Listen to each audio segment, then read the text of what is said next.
안녕하세요. 참 좋은 TV 김윤관입니다. 오늘은 대항력 그리고 최우선 변제, 우선 변제권에 관한 이야기를 다뤄볼까 합니다.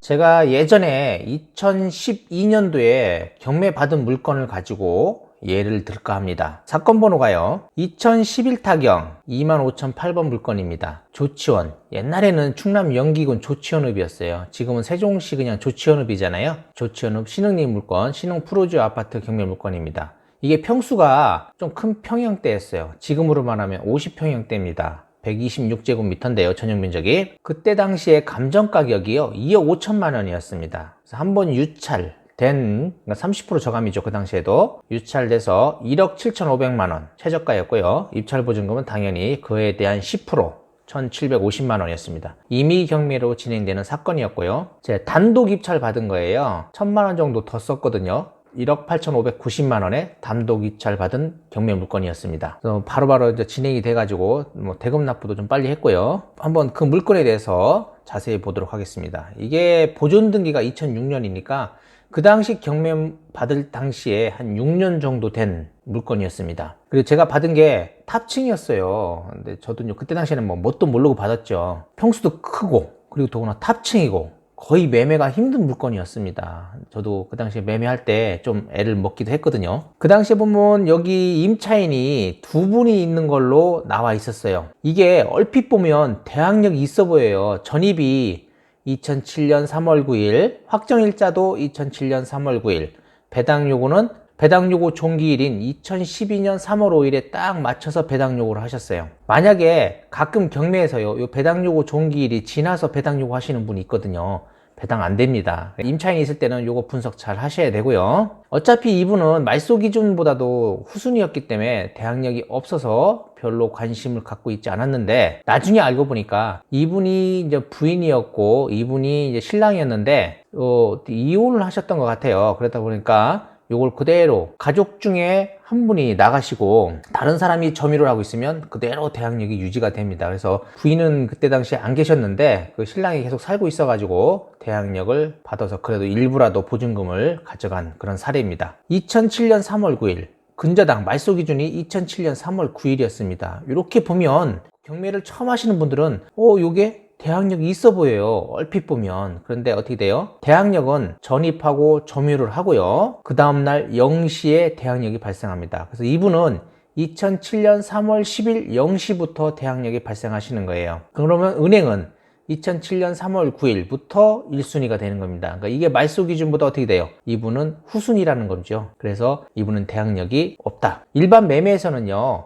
전입하고 점유만 하고 있으면 대항력 주장할 수 있어요. 이렇게 경매가 진행될 때는 말소 기준보다 후순위일 경우는 대항력을 주장할 수가 없습니다. 주의할 사항이고요. 그 당시에 지금 채권 채굴이 1억 7,400만 원이었는데 이분 보증금 8천하고 합치면은 2억 5천이에요. 총 금액이. 이런 식으로 입주를 하게 되면 거의 보증금을 떼일 확률이 높습니다. 매매 가격, 그 당시에도 매매 가격은 2억 3, 4천, 그래서 많이 받아야 2억 5천이었어요. 더구나 탑층이면 그 가격을 못 받을 거 아니에요. 그런데 채권 최고액하고 합쳐서 2억 5천 전액이 다 된 거예요. 이렇게 하면 보증금 돌려받기 어렵습니다. 앞으로도 전세를 구하신다라고 하면 시세, 그 당시 아파트 시세 가격, 평균 시세 가격으로 따지셔야 돼요. 시세 가격에 내 보증금하고 채권 최고액을 합쳐가지고 70% 정도 선 안에 들어와야만이 안전하다라고 생각하시면 됩니다. 내 채권, 내 보증금하고 그리고 채권 금액 합쳐서 채권 최고액이 총 합쳐서 시세의 70% 안쪽에 전세를 구하시면 그래도 안전합니다. 매각물건 명세서를 보시면 그 당시 매각물건 명세서인데요. 임차인이 2007년 2월 28일부터 현재까지 이랬어요.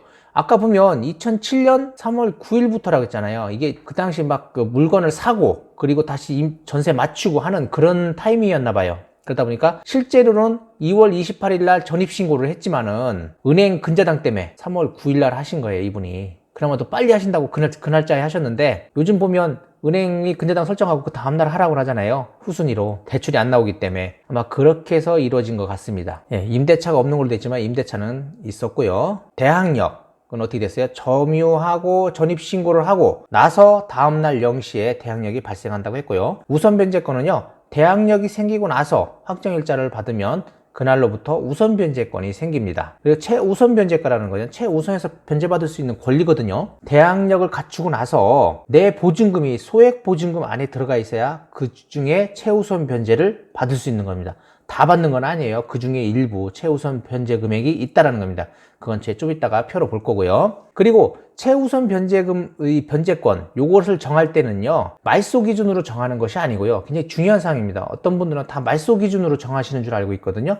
담보권 설정일에 따라서 정해집니다. 그러니까 근저당권, 저당권, 담보가 등기, 경매 개시 결정 등기가 있는 거. 그 중에 빠른 거 있잖아요. 그 빠른 거 날짜로 바로 최우선 변제 금액이 정해집니다. 자, 이제 표를 볼게요. 제가 경매 받을 당시가 2012년도였습니다. 그런데 2012년 날짜를 가지고 최우선 변제를 정하는 게 아니고요. 담보물권 설정일, 가장 빠른 날을 기준으로 합니다.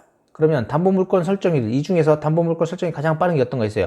근저당과 근저당 임의 경매 개시 결정 중에서 가장 빠른 거, 이 날짜입니다. 2007년을 기준으로 3월 9일 기준으로 최우선 변제 금액이 정해지는데요. 이때 보면 2007년 3월 9일 기준 얼마냐? 그 당시 조치원은요, 3천만 원, 보증금 3천만 원에 1,200만 원까지 최우선 변제 받을 수 있었습니다. 근데 이분은 어떻게 돼요? 보증금이 8천만 원이었어요. 그러니까 최우선 변제는 전혀 받을 수 없는 분이었습니다. 그러면 뭘로 받을 수 있다? 네, 우선 변제권으로 받을 수가 있어요. 확정일자를 받으셨으니까. 그래서 이분은 우선 변제가 언제 있다? 2007년 3월 10일자가 우선 변제를 받을 수 있는 날짜입니다. 아까 등기사항 증명서를 보면요, 2007년 3월 9일 근저당이 전부 가고 그리고 나서 그 다음 순위가 바로 이분입니다. 2007년 3월 10일 그 다음 순위가 되고, 그 다음 순위인 2007년 9월 5일 근저당 3천만 원이 가져가게 됩니다. 제가 그 당시에 이제 2012년에 팔고 나왔는데요. 지금 이 가격이 어떻게 됐는가 한번 분석해 볼게요. 지금 2019년 9월, 현재 9월, 10월, 11월 요때는 좀 매매된 게 없고요. 9월 달에 매매건이 있었네요. 2억 3,500. 2억 2,800. 전혀 안 올랐어요. 그 당시에 제가 판 가격 그대로입니다, 지금. 5년을 보면 요게 지금 2014년인데 요게 제가 2012년도에 팔았으니까 2012년도까지는 그래도 2억 요 순이었어요. 그대로. 그것이 어떻게 돼요? 조금씩 지금 올라서 그나마도 2,400, 2억 3천 이렇게 했는데 거의 오른 게 아니에요. 그냥 그 가격이에요. 그대로. 일직선 산이라고 생각하시면 됩니다. 이거를 1년, 2년 하면 그냥 일직선이에요. 그냥 쭉 일직선. 가격이 전혀 안 오르고 있다. 그래서 조치원 아파트 쪽은요, 가격이 전혀 변동이 없어요. 경매를 받으실 때도 아주 장기간을 보고 받으셔야 되고, 아파트에 따라서 가격이 오르는 데가 있고 가격이 오르지 않는 데가 있다라고 생각을 하셔야 돼요. 근데 조치원 아파트들은 거의 가격이 변동이 없다라는 거. 지금도 뭐 경매 물건이 조치원 쪽에 몇 개가 있거든요. 그래서 잘 분석해서 받으셔야 될 것 같아요. 그런 거를. 내가 팔 수 있는 금액 선을 정해야 된다. 아무리 갖고 있어도 안 오르면 뭐 단기로 파나 장기로 파나 똑같다고 봐야 되거든요. 그러니까 잘 파악하시고요. 일단 오늘 배운 것 중에 뭐가 있냐면, 대항력은 어떻게 돼요? 전입하고 전입신고한 다음날 0시에 대항력이 발생되고요. 일반 매매에서는 계속적으로 주인이 바뀌던 뭐가 되던 계속적으로 주장할 수 있지만은, 경매에서는 말소 기준인 것보다는 후순위로 있으면 대항력을 주장할 수 없습니다. 우선 변제권은 대항력을 갖추고 나서요, 확정일자를 받으면 그날짜부터 우선 변제권이 있고요. 최우선 변제권은 대항력을 갖추고 나서 내 보증금이 법에서 정한 소액 보증금 안에 들어가 있어야 합니다. 그럴 때 최우선 변제를 받을 수 있고요. 최우선 변제금은 어디를 기준으로 잡는다? 담보물권 설정일, 최고 빠른 날짜를 기준으로 잡습니다. 그러니까 가압류나 압류가 있을 경우에는 그것은 최우선 변제 금액을 기준이 아니라는 거예요. 근저당, 저당, 담보가 등기, 아니면 경매 개시 결정 등기가 있을 경우에 소액을 정하는 기준이 됩니다. 오늘 여기서 중요한 거는 뭐가 있냐면, 2007년 3월 9일에 전입하고 확정일자를 받으면 2007년 3월 10일 날이 대항력이 발생하는 기준이 된다. 그러니까 2007년 3월 10일 0시가 이 사람이 대항력을 주장할 수 있는 날이다라는 거고, 말소 기준이 2007년 3월 9일 똑같다. 근저당이. 그럴 때는 후순위가 된다라는 거 중요한 겁니다. 이때 제가 단독 입찰 받았는데 다른 분들이, 이 공부를 처음 하시는 분들은 이거 잘 파악이 안 돼요. 이게 대항력이 있는 건지 없는 건지 분석이 잘 안 되거든요. 요거만 아셔도 오늘은 좋은 정보 하나 얻었다 생각하시면 될 것 같습니다. 네, 감사합니다. 다음에도 좋은 정보를 예를 들어 가지고 설명을 드리도록 하겠습니다. 감사합니다.